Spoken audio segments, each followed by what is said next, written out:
Start కొంచెం తెలియదు కానీ మొత్తం అంతా తెలుసు. స్టోరీ లైన్ అయితే తెలుసు. ఎట్లా తెలుసు? డైరెక్టర్ గారే చెప్పారా? అంటే చూస్తూ ఉండడం బట్టి అంటే డైరెక్ట్గా చెప్పలేదు. హీరోయిన్ ఎవరు అందులో? చెప్పలేను. మీరు పోనీ మన తెలుగు అమ్మాయినా?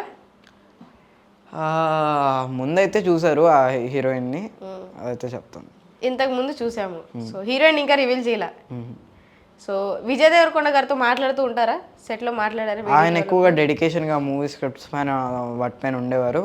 అంతగా ఎక్కువ మాట్లాడేవారు కాదు, అప్పుడప్పుడు మాట్లాడేవారు. అంటే VD12 షూట్ అప్పుడు మాట్లాడారేమన్నా? మాట్లాడాను అప్పుడప్పుడు. ఫన్నీగా అరే మేము ఇట్లా వైజాగ్లో షూట్ చేసేటప్పుడు కూడా మేమేదో ఇట్లా షూటింగ్ చేయడానికి వస్తే మీరేంటారు ఏదో వెకేషన్కి వచ్చినట్టుగా ఉన్నారు, ట్రిప్కి వచ్చినట్టుగా అటు ఇటు తిరుగుతున్నారు, అంత ఎంజాయ్ చేస్తున్నారు, కామెడీగా మాట్లాడడం కానీ అలా మాట్లాడడం చేసేవారు. సో ఎప్పుడన్నా ఆయనలో యాక్టింగ్ చేయాలని అనిపించింది? ఆయన దగ్గర నేర్చుకోలేదని?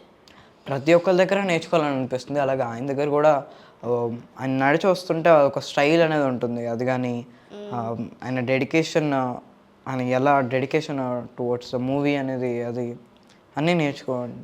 ఆయన కూడా ఒక నార్మల్ బ్యాక్గ్రౌండ్ ఏం లేకుండా వచ్చిన స్టారే కదా.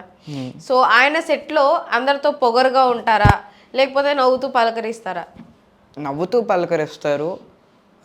ఆయన పొగరుగా ఎవరు ఉండరండి. ఎందుకుంటారు? అందరూ బిజీగా ఉంటారు. బిజీగా ఉంటారు, బట్ పొగరుగా అయితే ఎప్పుడు ఉండరండి.